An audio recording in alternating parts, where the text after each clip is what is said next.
So you've done a heap of research into business blogging, and you've published some awesome content that you really think will elevate your brand and user experience. You've linked your new blog post to your audience on Facebook, Instagram, and Twitter, and you've even included in the link in the newsletter that you send your customers. But your metrics suck. Your blog post isn't bringing in anywhere near the number of people you expected. Your search engine rankings are unmoving, you're running out of ideas, and the algorithm is seemingly forever against you. But before you pack it in, it's time you learned about blog optimization and how it can take your tiny business blog from ignored to adored. Hey guys, it's Viv here from Neighborhood, where we help brands find, sell, and keep their people. Let's start at the very beginning. What is blog optimization?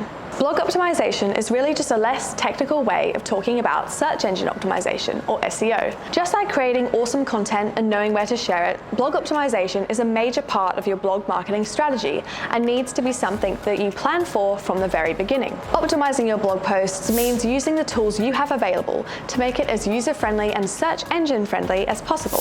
Saying that, if you've already worked to make your blog user-friendly, then chances are that its SEO quality is already pretty decent. After all, Google loves what users love.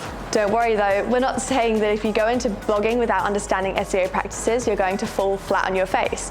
Blog optimization is vital, sure, but it's thankfully something you can fix and improve on over time. It's super important to remember that blog optimization isn't a one-time thing. Yep, just like that houseplant you impulse bought, it's an ongoing commitment that will only thrive if you remember to give it enough attention. Search engine optimization is a powerful part of any blogging strategy because it's not just a way to get more eyeballs on your business or the blog content itself. It's a hugely important marketing tool, and it can even be a way to generate additional revenue from your blog post. Now, let's look at two huge reasons SEO is the be-all and end-all. First off, business marketing. If you don't have customers, you don't have a business. And while you might have grown your customer base so far through social media, word of mouth, or your mate handing out flyers at your local supermarket, it's not always going to be enough. SEO helps customers to find your business. Not only that, but a well-structured blogging strategy can even guide new customers through the buyer's journey without them even realizing it. With research showing that 68% of online activity starts with a search engine, businesses like yours need blog optimization to get products or services in front of their target audience. Yeah, for sure, you could chuck a ton of money into digital advertising, and that's certainly an easy way to get your content in front of people. However, the difference between that and SEO is that advertising typically focuses on the product. SEO and content marketing help customers find solutions.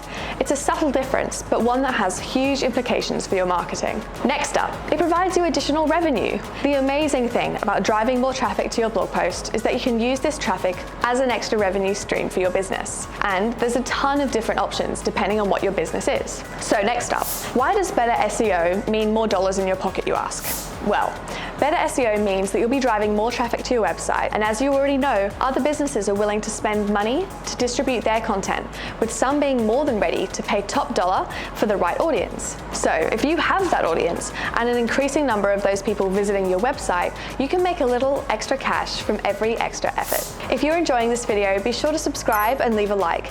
And for those of you on YouTube, make sure that you hit that bell so you can stay up to date on all of our latest content delivered every single week to your inbox. With that in mind, let's now look at how to optimize your blog post for search rankings. First up, you've probably already heard how important keyword research is to your blogging strategy, but it's really important to understand the different benefits that long tail and short tail keywords bring.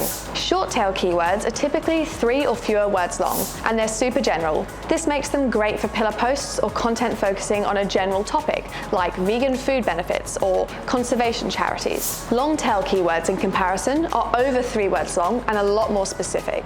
The beauty of this is that you can expand on a topic with variations of your short tail keywords, or you can choose phrases or questions that your customers are searching for. So you could go with something like conservation charities in Adelaide, or the benefits of tofu in a vegan diet. Of course, you'll only know this information if you spend a good enough amount of time on keyword research. We recommend using something like Answer the Public, as they'll recommend a good balance of short tail and long tail keywords. Otherwise, Google's auto-completing function is a surprisingly helpful tool for this. Next up, do you remember what we said earlier about how Google loves the same things people do?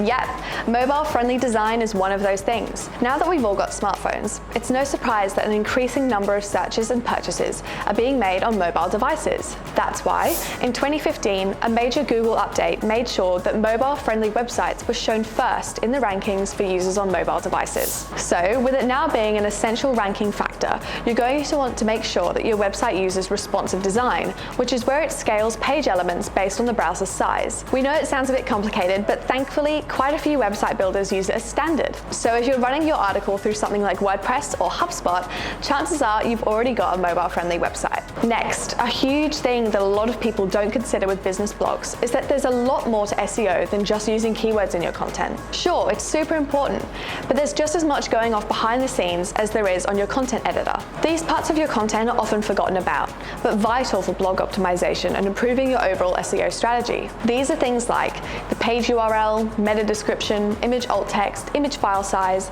anchor text or the text you embed a link on, content layout and length, page loading speed, and internal and external links. When you're optimizing your blog post, you need to make sure that you're using everything at your disposal. After all, the literal definition of optimization is making the most effective use of a resource, which you can't do if all you're doing is writing content and hoping the SEO gods will shine in your favor without doing anything to appease them. Next up, links are the lifeblood of the internet, which is why they're so important to blog optimization. But not every link is created equal. For example, you could have outbound links, which either point to your website or an external one, or inbound links, which are links hosted on other websites that point back to your own. All of them serve different purposes for SEO too.